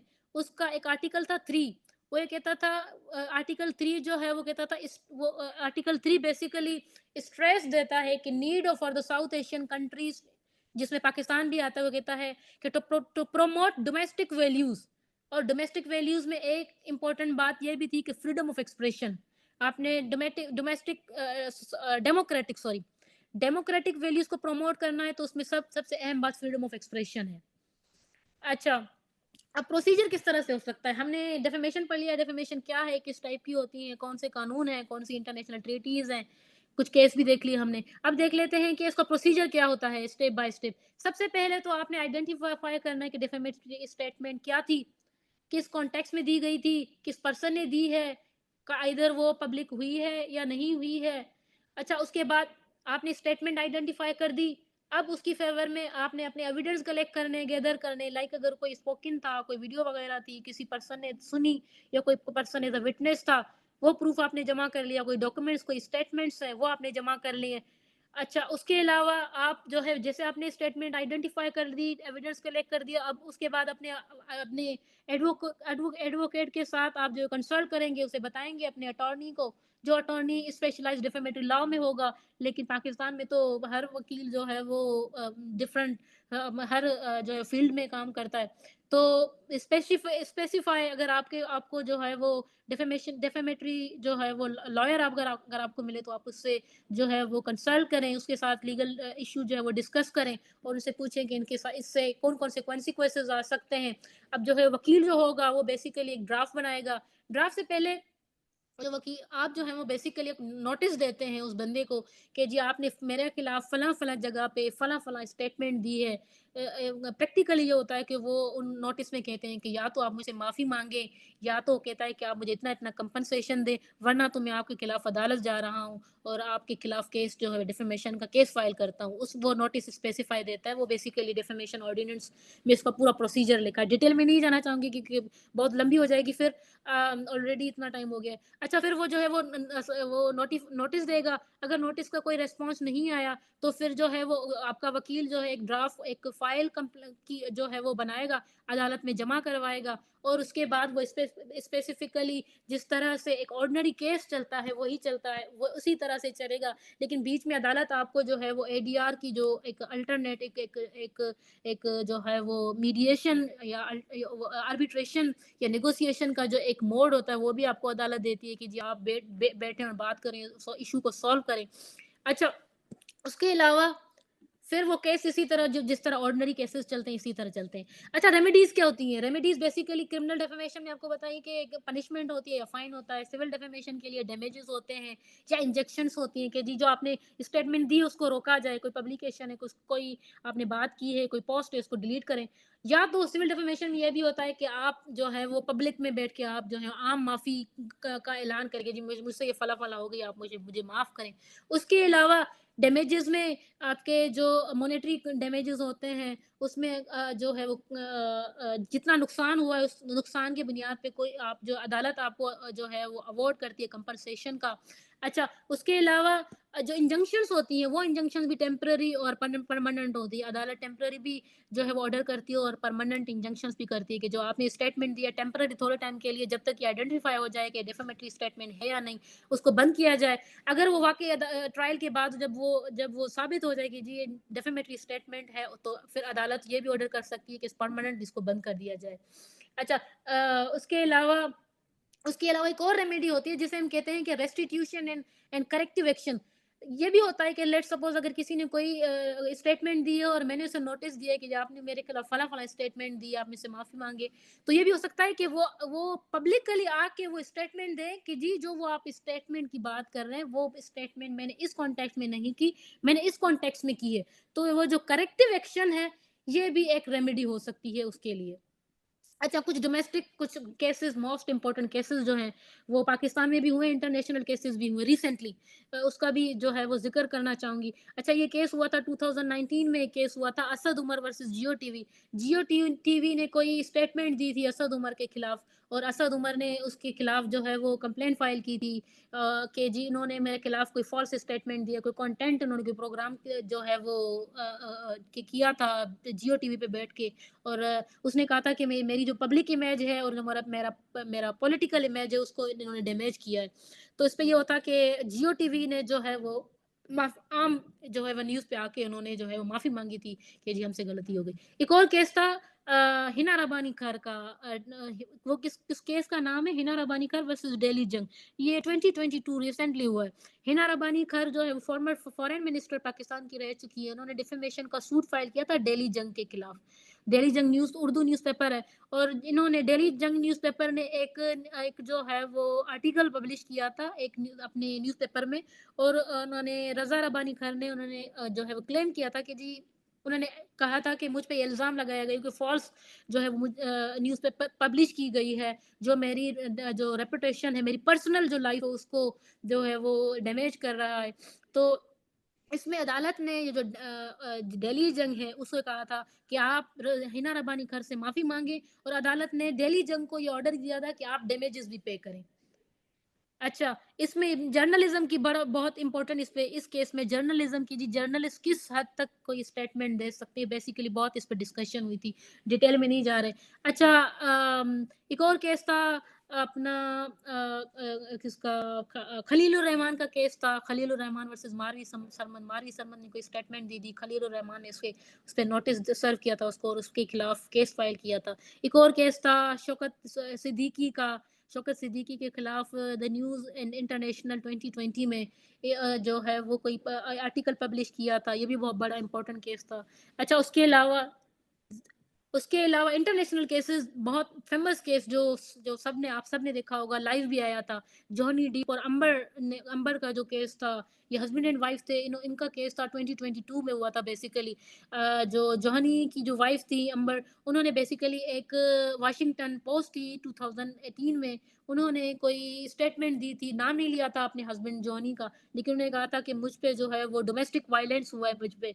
तो इस स्टेटमेंट के खिलाफ उसके जो हस्बैंड है जॉनी, उसने डेफेमेटरी जो है उसने कहा था मेरी करियर और जो मेरा जो करियर उसको नुकसान हुआ है, उसकी बुनियाद पे इसने केस फाइल किया था। और अदालत ने उसके हस्बैंड को 10 मिलियन जो है वो कंपनसेशन पे की थी, और 5 मिलियन जो एज अ डैमेजेस पे किए थे। और इस वो जो है ये केस बेसिकली, और इसके खिलाफ जब ये जो डेफेमेटरी का केस फाइल किया जॉनी ने, तो उसके काउंटर क्लेम में उसकी वाइफ जो थी अंबर, उन्होंने भी केस किया था जॉनी पे। तो काउंटर में जो अंबर है उसको 2 मिलियन जो है वो एज अ जो है वो डैमेजेस जो है वो अदालत ने जो है अवार्ड किए थे। अच्छा, उसके अलावा उसके अलावा अब देखें कि जी डिफेंस किस तरह से किया जा सकता है। अगर आप अपने आप को डिफेमेशन क्लेम्स और डिफेमेशन केसेस से बचना चाह रहे हैं, तो वो उन पे एक्सेप्शंस क्या हैं, किन-किन चीज़ों पे डिफेमेशन नहीं आएगी और आप अपने आप को डिफेंस कर सकते हैं। सबसे पहले कि जो आपने स्टेटमेंट दी है, वो स्टेटमेंट अगर जो है वो ट्रू है, तो फिर डिफेमेशन भी नहीं आएगा। और अगर आपने कोई सेकंड बात ये है कि अगर आपने कोई स्टेटमेंट दी है, उसमें आपको प्रिविलेज है, सर्टेन प्रिविलेजेस होते हैं। लाइक कोर्ट में अगर आप अदालत में ट्रायल चल रहा है वहाँ पे कोई स्टेटमेंट आती है तो वो प्रिविलेजेस में आती है। उसके अलावा तीसरा प्रिविलेज या तीसरी को एक्सेप्शन जो डिफेमेशन में नहीं आती वो होता है कंसेंट। अगर प्लेंटिफ की कंसेंट से आपने कोई स्टेटमेंट दी है तो वो भी डिफेमेशन में नहीं आती, आइदर वो एक्सप्लिट है या इम्प्लाइड है, इसमें दोनों आते हैं। उसके अलावा अगर आपने कोई फेयर कमेंट की है, आपने कोई पब्लिक इंटरेस्ट से रेलिवेंट आपने कोई जो है वो स्टेटमेंट दी है तो वो भी डिफेमेशन में नहीं आती। अच्छा, चैलेंजेस की बात कर लेते हैं कि अब चैलेंजेस कौन कौन से आते हैं डिफेमेशन को जब आप जो है वो गवर्नमेंट के लिए अदालत के लिए गवर्नमेंट की एजेंसीज के लिए डिफेमेशन के जब लॉज बनते हैं तो क्या चैलेंजेस आते हैं। बेसिकली कॉन्स्टिट्यूशन का आर्टिकल 19 और 14, एक तो आपके पास राइट ऑफ फ्रीडम है, फ्रीडम ऑफ एक्सप्रेशन है, और दूसरी बात आपके पास है राइट डिग्निटी। आप इन दोनों को आपने किस तरह से बैलेंस करना है, इन दोनों को बैलेंस करके ही आप किसी एक सिटीजन की राइट को प्रोटेक्ट कर सकते हैं।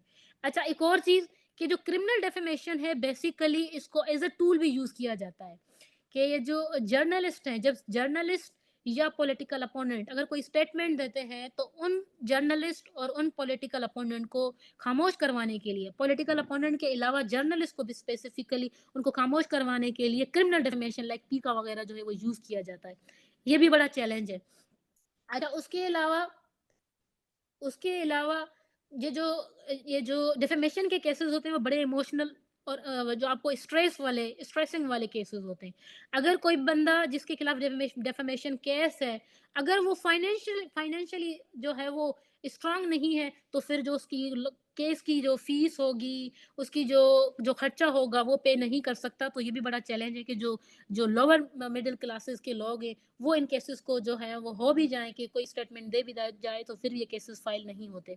अच्छा, इसमें एक और कंट्रोवर्सी आती है कि जब आप कोई स्टेटमेंट दे दें, अब आप उस स्टेटमेंट को कैसे साबित करें कि पब्लिक इंटरेस्ट थी या नहीं थी, क्या वो मीडिया इन्फ्लुएंस की बात थी या नहीं थी, क्या वो बात पब्लिक फिगर के लिए बात थी या नहीं थी। ये एक एडिशनल चैलेंज है।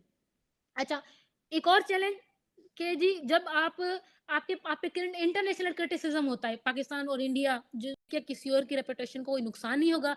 एक और चीज, एक एक कल्चरल सेंसिटिविटी भी है, ये भी एक बड़ा चैलेंज है अपना डेफेमेशन का।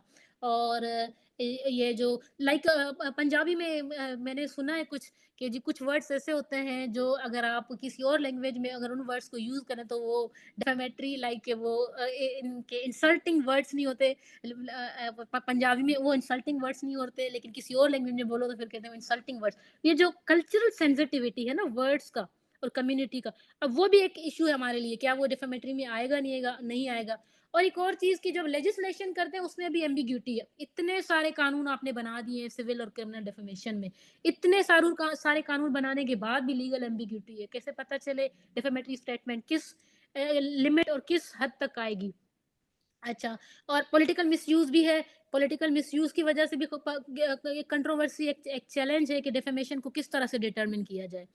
अच्छा, और अच्छा, कुछ रिकमेंडेशंस जो कि एट द एंड मैं जो है वो शेयर करना चाहूंगी। कुछ रिकमेंडेशंस किन किन चीज़ों को जो है वो मद्देनजर रखते हुए गवर्नमेंट के एजेंसीज और जो जर्नलिस्ट हैं, जो एडवोकेट हैं, इनको अगर अगर देखें तो डेफेमेशन से जो है वो बच सकते हैं। और किस तरह से डेफेमेशन पाकिस्तान में किस तरह से डेफेमेशन से बचा जा सकता है। बेसिकली इस पे ना लीगल ट्रेनिंग होनी चाहिए, लीगल अवेयरनेस होनी चाहिए, इस पे सेशंस होने चाहिए, इस पे प्रोग्राम्स होने चाहिए। इनके एजुकेशन डिपार्टमेंट, यूनिवर्सिटीज, कॉलेजेस में जो है वो वर्कशॉप्स होनी चाहिए और लोगों को अवेयरनेस दें कि जी इन इन हद तक आप जो है स्टेटमेंट्स बातें नहीं कर सकते। और दूसरी बात कि आपने क्लियर कम्युनिकेशन करनी चाहिए, आप जो बात करें वो आपके क्लियर हो, इससे कोई एम्बिग्यूटी ना हो। सोशल मीडिया पे भी अगर आप कोई बात शेयर करना चाह रहे हैं तो उसे पहले वेरीफाई करें फिर स्टेटमेंट इसको शेयर करें। अच्छा, उसके अलावा जब आपको अगर बीइंग जर्नलिस्ट अगर मैं कोई आर्टिकल लाइक कोई आर्टिकल पब्लिश करना चाह रही हूँ तो मुझे आर्टिकल पब्लिश शेयर करने से पहले मुझे इसमें देखना चाहिए कि आया उसमें कोई डेफेमेटरी स्टेटमेंट तो नहीं है जिससे मैं डेफेमेशन से बच सकूं। अच्छा, और ये भी हो सकता है अगर मैं लॉयर नहीं हूँ, मुझे डेफेमेशन का नहीं मालूम, तो मैं किसी और से भी जो है वो मॉनिटरिंग करवा के जो है वो चेकिंग करवा सकती हूँ कि जी आया ये डेफेमेटरी स्टेटमेंट तो इसमें नहीं आ रही। अच्छा, सो फाइनली हमने बात की डेफेमेशन, बेसिकली डेफेमेशन की बात की, हमने लॉ फ्रेमवर्क की बात की, हमने रिसेंट डेवलपमेंट्स की बात की, प्रैक्टिकल टिप्स की बात की, रेमेडीज की बात की, प्रोसीजर की बात की, ठीक है। अच्छा, कुछ रेफरेंसेस हैं, मैं जो है अगर किसी किसी को कोई इंटरेस्ट है डेफेमेशन में फर्दर रीडिंग के लिए, तो कुछ बुक्स हैं, आर्टिकल्स हैं, स्पेसिफिकली ऑक्सफोर्ड यूनिवर्सिटीज़ ने जो है पब्लिश किया है। एक स्मिथ जॉन जो है वो उन्होंने एक बुक जो है वो डेफेमेशन के लिए पब्लिश किया है, ठीक है। उसका नाम है defamation law principal and practice. एक कैम्ब्रिज यूनिवर्सिटी प्रेस 2019 में उन्होंने एक बुक है, ऑथर इसका जॉन, उसने एक बुक पब्लिश किया है understanding civil and criminal defamation. ये कैम्ब्रिज यूनिवर्सिटी प्रेस ने पब्लिश किया, इसको फर्दर आप रीड कर सकते हैं। कुछ केसेस है, न्यूयॉर्क टाइम्स वर्सेस सिलिवियन, ये केसेस 1964 का बड़ा फेमस केस है, इसको पढ़ सकते हैं आप। ऑनलाइन रिसोर्सेज है बहुत सारे, आप कॉर्नियल लॉ स्कूल को आप पढ़ सकते हैं, वहाँ पे एक आर्टिकल है लीगल रिफॉर्मेशन इंस्टीट्यूट का ना, डेफेमेशन लॉ ओवरव्यू, इसमें बड़ी आपको डिटेल अच्छी से मिल जाएगा। हार्वर्ड लॉ रिव्यू है, रिसेंट उन्होंने एक जो है वो आर्टिकल पब्लिश किया है, एक वेबसाइट पे उन्होंने लिखा है Harvard law review recent development defamation, कि जी इंटरनेशनल लेवल पे इन चीज़ों पे क्या क्या हो रहा है। अच्छा, अब इसके अलावा अगर किसी को कोई क्वेश्चन है तो आप मुझसे पूछ सकते हैं फर्दर। मैंने कॉन्टैक्ट इन्फॉर्मेशन भी अपनी पीपीटी में डाल दी है, जो मैं शेयर कर दूंगी। अगर किसी को कोई जो है वो क्यूरी हो तो वो डायरेक्ट मुझसे लिंक्डइन पे भी कॉन्टैक्ट कर सकता है। फिलहाल के लिए अगर मुझसे कोई क्वेश्चन पूछना चाह रहा है तो आप पूछ सकते हैं। अस्सलाम वालेकुम। जी वालेकुम सलाम। मैडम माशाल्लाह बहुत अच्छा आपने दिया। ये बताइए कि जजेस जो हैं वो इवेल्युएट कैसे करते हैं डैमेजेस को? ये 15 लाख होंगे या 20 लाख होंगे, ये रकम जी कौन तयन करता है? जी। अच्छा, इस पे ना एक डेफेमेशन का फाइन जो है वो स्पेसिफिकली कुछ लॉज में मौजूद है, कुछ में नहीं है। आप जब सिविल डेफेमेशन 2002 है ना, जब आप उसमें पढ़ेंगे तो उसमें स्पेसिफिकली मैंने जब फाइन का और मैं जब पढ़ रही थी तो स्पेसिफिक फाइन अमाउंट मेंशन नहीं है। ये डिस्क्रिशन है कोर्ट की कि जिसने ये डेफेमेटरी स्टेटमेंट दी है आया वो कितना पे कर सकेगा और उसने अगले बंदे का कितना फाइनेंशियल लॉस किया है। लाइक अगर मेरा कोई बिजनेस है, मेरी कोई कंपनी है और मेरे खिलाफ किसी ने कोई ऐसी स्टेटमेंट दे दी है जिससे मेरा रेपुटेशन को तो नुकसान हुआ ही है, प्लस में मेरी जो फाइनेंशियल लॉस है, अगर लेट सपोज मैं कोई एक्टर हूँ तो जो मेरे करियर को नुकसान हुआ वो कितना होगा, तो अदालत इस पे डिसाइड करेगी कि आया कितना पे कर सकता है और कितना नुकसान दिया है, अगर डिटरमिन नहीं है फाइन। लेकिन पीका को आप पढ़ेंगे, पीका का सेक्शन 20 और 21, तो उसमें स्पेसिफिक अमाउंट लिखा है। उसमें पीका 21 में जो डिफेमेटरी स्टेटमेंट है ना 20, उसमें लिखा है कि 1 मिलियन तक आप जो है वो एक्सटेंड टू 1 मिलियन, उस 1 मिलियन तक आप जो है फाइन दे सकते हैं। तो जिन लॉज में स्पेसिफिक फाइन मौजूद है तो आप उतना अमाउंट जो है वो पे करें, अदालत जो है अवार्ड करेगी। और जिन में मौजूद नहीं तो वो अदालत अपनी जो है वो अपनी डिस्क्रिशनरी पावर को यूज करते हुए फाइन जो है वो डिटरमिन करेगी। आई होप कि आपको आंसर मिल गया होगा। जी थैंक यू सो मच। जी, कोई और क्वेश्चन? अस्सलाम वालेकुम मैम। जी वालेकुम सलाम। मैम अगर कोई फेक अकाउंट से किसी को डिफेम कर रहा है और पता भी नहीं चल रहा कि कौन है, तो उसके खिलाफ डिफेमेशन का प्रोसेस कैसे होगा? आपने शायद मेरी एक पॉइंट मिस कर दी। मैंने जो है वो फाइलिंग और प्रोसीजर पे मैंने सबसे पहले बात ये की थी कि आपने सबसे पहले आइडेंटिफाई करना है कि हाँ, ये हो सकता है। पहले तो आपने आइडेंटिफाई करना होता है कि आपके खिलाफ जो स्टेटमेंट दी है या आपका नाम यूज करते हुए कोई जो है वो आपका अकाउंट यूज कर रहा है, तो आपको पता तो वो कौन कर रहा है लेकिन आपको नहीं मालूम। तो इन केसेस में आप एफआईए को जो है वो कंप्लेन करते हैं कि जी ये मेरे खिलाफ। फिर एफआईए खुद जो है वो इंक्वायरी करती है कि जी अच्छा, ये अकाउंट आपका जो है वो किसने बनाया है, कौन यूज कर रहा है, क्योंकि आपको तो नहीं मालूम, ये डिफेमेशन में नहीं आता। फिर ये आप एफआईए को जो है वो कंप्लेन करते हैं। डिफेमेशन में तो तब आएगा जब आपने कोई स्टेटमेंट दी हो, कोई सॉरी आपके खिलाफ कोई स्टेटमेंट है, कोई किसी ने कोई कुछ ऐसे वर्ड्स कहे हैं जिससे आपको कोई नुकसान हुआ है। अगर आपका नाम यूज करते हुए कोई अकाउंट बनाता है तो ये बेसिकली एफआईए को जो है वो कंप्लेन की जाती है कि वो फाइन करे कि जी किसने किया है, फिर वो उस कानून के मुताबिक उसको सजा भी दी जाती है। Okay ma'am, thank you. जी, कोई और क्वेश्चन? मैडम ये बताइए कि ये तौहीन रिसालत और तौहीन सहाबा जो है ये डेफेमेशन में आते हैं ये केसेस? जी, तौहीन रिसालत तो डेफेमेशन से ज़्यादा जो है वो सीवियर पनिशमेंट है उसके लिए तो आपके पास एक प्रॉपर कानून है आपके पास, एक प्रॉपर एक Blasphemy। प्रोसीडिंग किस जी ब्लॉसफेमी पीपीसी में आपके पास सेक्शंस मौजूद है। ये बेसिकली उनके अलावा जो केसेस है ना, लाइक के आपको पर्सनल हिट किया जाए, वो तो आपके होली प्रोफेट और वो तो आपकी बिलीव आपके फेथ से रेलेवेंट है ना। डेफेमेशन बेसिकली आपको पर्सनली हिट किया जा रहा है, आपके खिलाफ की पर्सनल स्टेटमेंट की जा रही है और जो कि सच भी नहीं है, तो आप उसके खिलाफ जाते हैं कि जी मेरा राइट टू डिग्निटी है, मेरा हक है, मुझे क्यों डिफेम किया जा रहा है, और अदालत जो स्टेट का कानून है वो मुझे प्रोटेक्ट करे। वो मेरी पर्सनल से रेलिवेंट है। ब्लास्फेमी तो आपका पर्सनल है, फेथ है, लेकिन वो स्टेटमेंट पर्सनली आपके खिलाफ नहीं है। डेफेमेशन आपके खिलाफ है। Okay, thank you so much. जी मैम, अगर कोई डेथ हो गई है किसी की और उसके लीगल हायर्स जो है वो डिफेम कर सकते हैं किसी के बिहाफ पे? के मैं समझी नहीं आपकी बात। जैसे कोई एक वेल नोन पर्सनैलिटी है, उसके खिलाफ डिफेम किया जा रहा है, वो फोत हो गया है, उसके बाद उसके खिलाफ डिफेम किया जा रहा है कि ये ऐसा था, ये ऐसा था, पर्सनल हिट किया जा रहा है, तो उसकी फैमिली क्या डिफेम जो पिटीशन दायर कर सकती है? अच्छा, इस पे ना मैंने जितने भी लॉज पढ़े ना, इस पे मैंने आपसे ये पीपीटी भी शेयर करनी है, और जो मैंने लॉ भी अभी आपको इतने सारे गिनवाए हैं, यस इस मैम। पे मैंने किसी लॉ में ऐसी कोई बात नहीं पढ़ी कि जी कोई कोई अगर कोई डेथ कर गया है और उसके खिलाफ किसी ने कोई स्टेटमेंट दी है और सही भी नहीं है, तो क्या उसके खिलाफ अदालत में जा सकते हैं। तो अब ये अदालत की डिस्क्रिशनरी पावर होगी कि वो ऐसे केस को इंटैक्ट करता है या नहीं करती अदालत। लेकिन कानून में मैंने नहीं पढ़ा, कानून में मैंने किसी सेक्शन में, मैं जितने भी लॉज पढ़े ना, इन सारे सेक्शंस में मैंने डिटेल में पढ़े, मुझे किसी सेक्शन में ऐसा कुछ नहीं मिला। लेकिन मैं अपनी ओपिनियन से ये कह सकती हूँ कि जी अदालत की डिस्क्रिशनरी पावर होगी कि अदालत डिसाइड करे कि वेदर इस केस को जो है वो लेना चाहिए या नहीं लेना चाहिए, और किन रीजंस पे लेना चाहिए। यह भी हो सकता है कि कोई ऐसी पर्सनैलिटी है जो डेथ कर गई है और उसकी पर्सनैलिटी के खिलाफ आप ऐसी ऐसी कोई स्टेटमेंट दे रही है और उस स्टेटमेंट का इफेक्ट पब्लिक पे भी हो सकता है ऐसी कोई स्टेटमेंट हो, तो फिर अदालत उसको इंटैक्ट कर सकती है। लेकिन कानून में नहीं है, कानून में जो है वो डेथ का मैंने नहीं पढ़ा इसमें, जितनी मेरी इंफॉर्मेशन है। ओके जी ma'am, thank you so much. Okay. जी मैडम, एक सवाल है।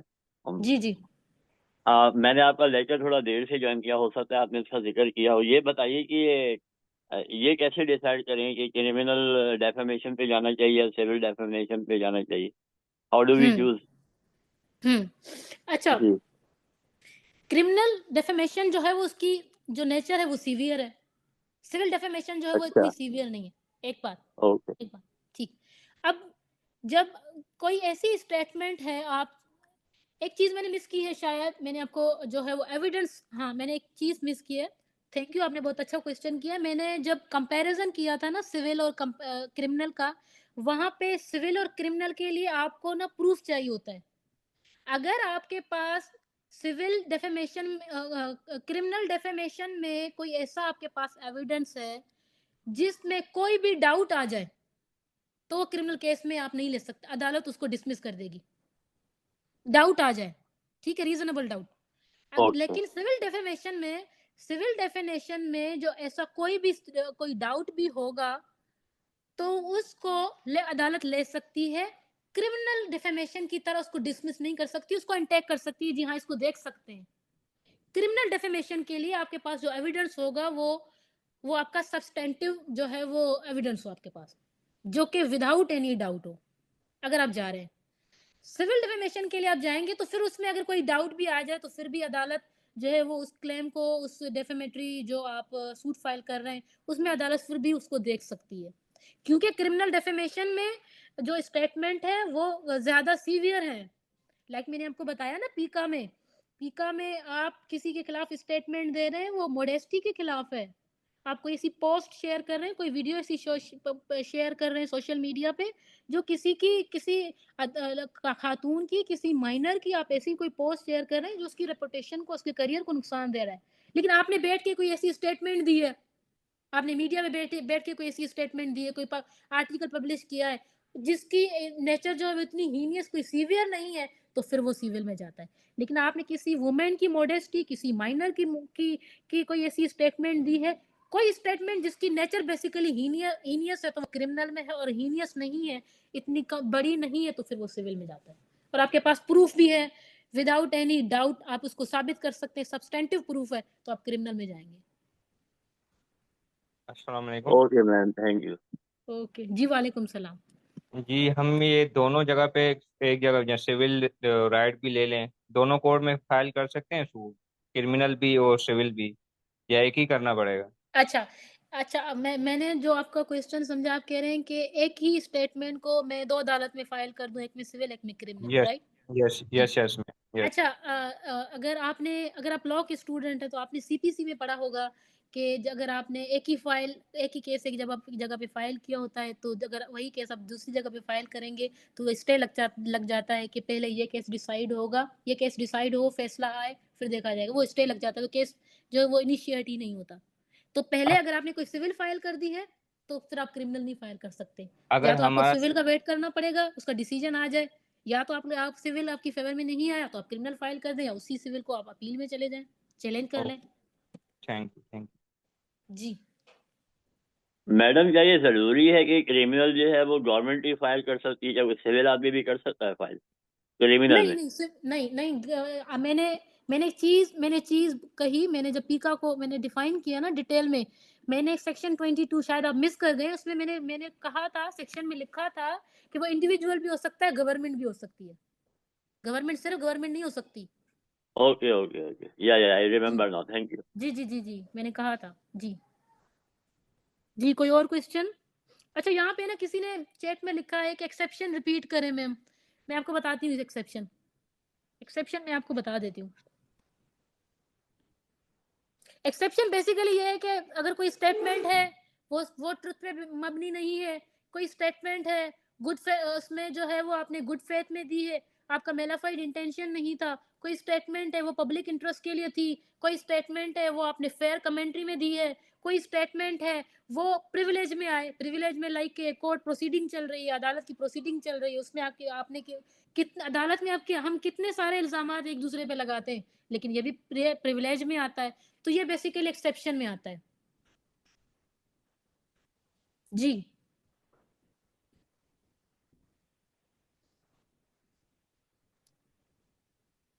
जी, मैं स्लाइड शेयर कर देती हूँ, मैं थोड़ी देर में स्लाइड शेयर कर देती हूँ।